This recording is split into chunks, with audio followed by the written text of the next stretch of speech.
I found in life that there are many ways to get women excited. One of the most powerful ways is to take them to TJ Maxx. TJ Maxx and other off-pricers, but TJ Maxx is the big dog.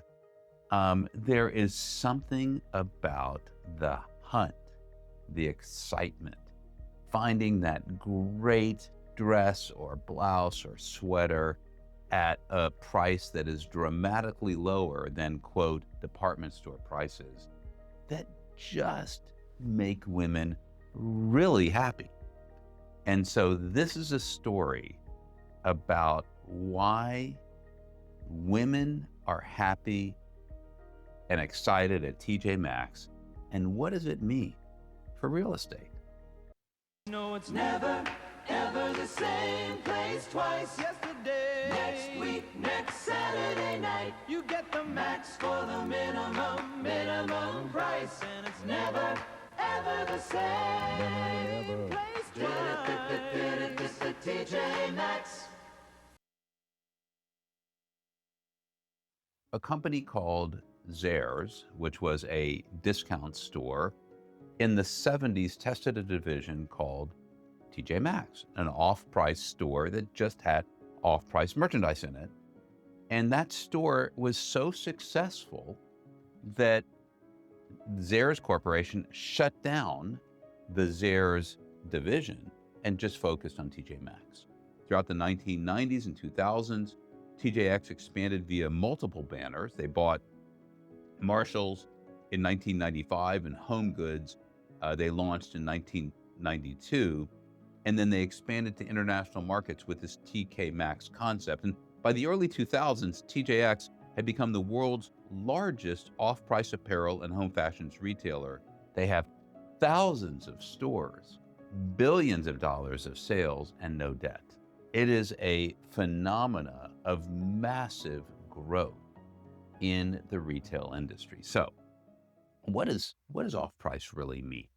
The concept of off-price is that other stores, let's call them department stores, and Macy's and Bloomingdale's and Dillard's and Von Maur and all these companies are buying merchandise that is excess. They have excess merchandise. They order Ralph Lauren, they order 1,000 dresses, they only need 700, and Ralph Lauren has 300 dresses that was going to go to the department stores they got to get rid of, and lo and behold, TJ Maxx buyer called, said, we'll take the 300 dresses. It doesn't have to be the right size. It can be a mismatch of assortments, of whatever it is. We'll take it, but we want a deep discount. TJ's buys that excess merchandise, brings it into their warehouse. Sometimes they'll store it for 6 months because it might be at the end of the season, and then they'll bring it back at a dramatic discount. So Ralph Lauren dress that might have been $300 or $500 can be bought at TJ Maxx. That gets women excited. So you build a whole store of off-price. You do it for all the ladies divisions. You do it for men's, kids, shoes. Sometimes you have household stuff. And you create this concept that everything in this store is at 40 to 60% off of, quote, department store prices. That's the origin of off-price. So why do consumers flock to TJ Maxx? One, you got value, the designer brands without designer prices. Number two, a treasure hunt.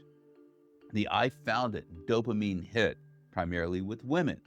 And so when shoppers do find a brand name item at a deep discount, a luxury or designer piece for far less than usual, it triggers a psychological reward, like scoring a win or a deal. And that reward reinforces a behavior. You feel smart, you feel lucky, and so you come back. So when my wife shops at the Runway, which is the luxury brand portion of the TJ Maxx stores, where when buyers find exceptionally high-end merchandise, okay, we're talking about merchandise at Saks, at Neiman's in particular, those two, sometimes at Bloomingdale's. So call it the high-end goods. They won't send it to 2,000 stores. They'll send it to the Runway at 100 stores. And so in Houston, there's 3 runways. There's one over on West Gray, there's a store on Richmond, and then there's a store at Bunker Hill and I-10. And you can actually go online and determine where the runway is in each market around the country. And the runway has these high-end goods. Let's call it a $400 or $500 dress that was at Saks that you can buy for $89. And that gets my wife super excited. And what's interesting is, as you think through the phenomena, there's two parts to what gets women excited about off-price.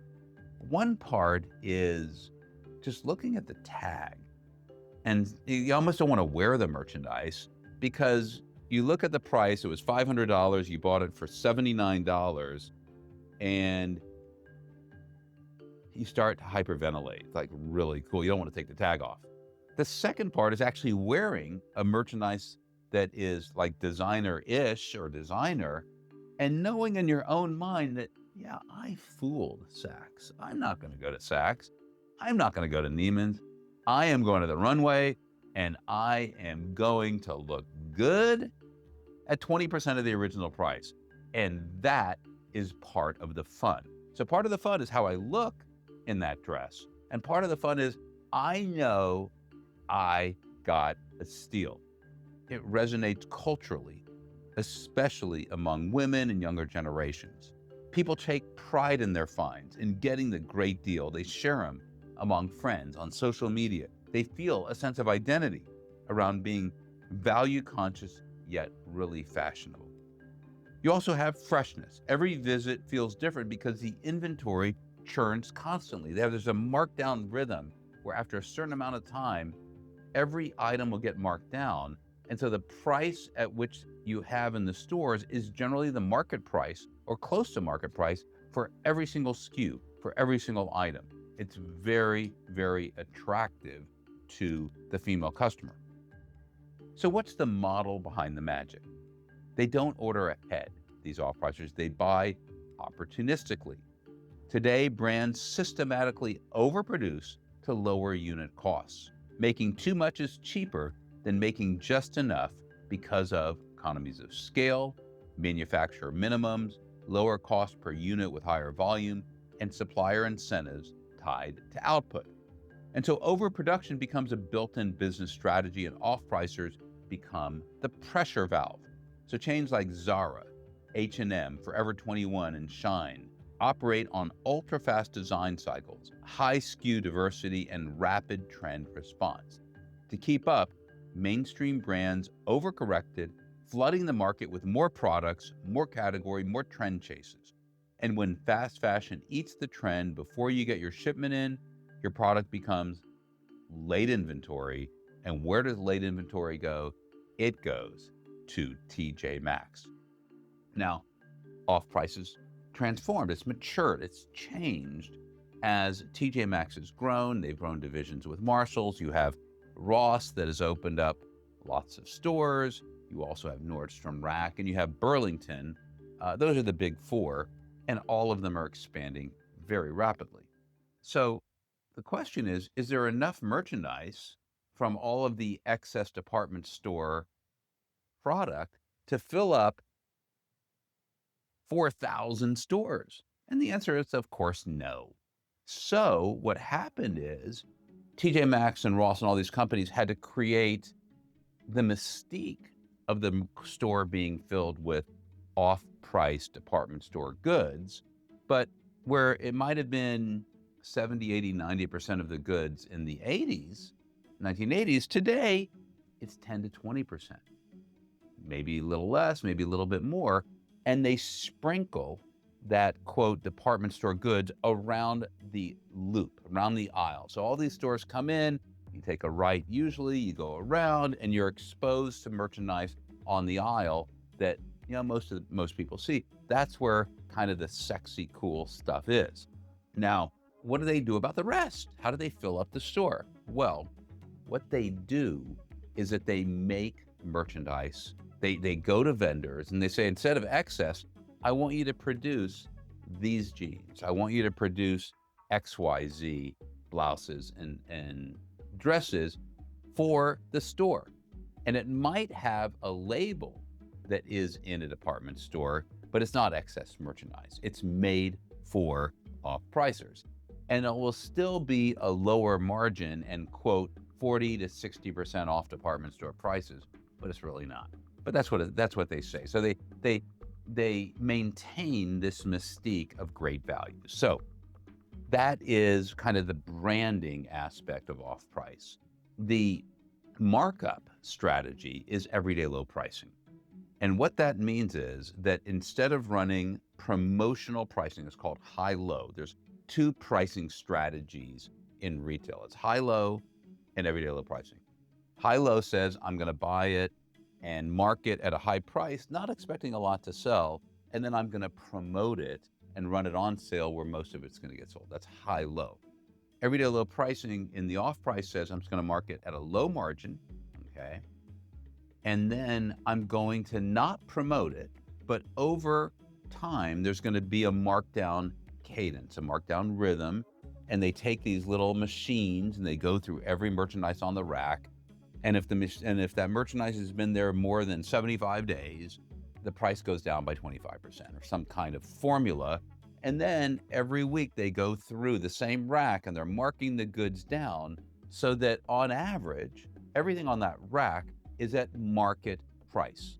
And as a result, the merchandise turns. What turnover means is the sales, total sales, divided by average inventory, either retail or at cost. So a typical off-pricer will turn their store at retail 6 to 8 times a year. A department store will turn their merchandise twice a year, 2.5 times a year. So you're always getting fresh merchandise and it's turning. So there's always excitement. And because it's being marked down in a particular cadence, every piece of merchandise is at a market price and eventually will get sold. And there's no carryover to the next year. It just gets marked down and down and down, and it sells.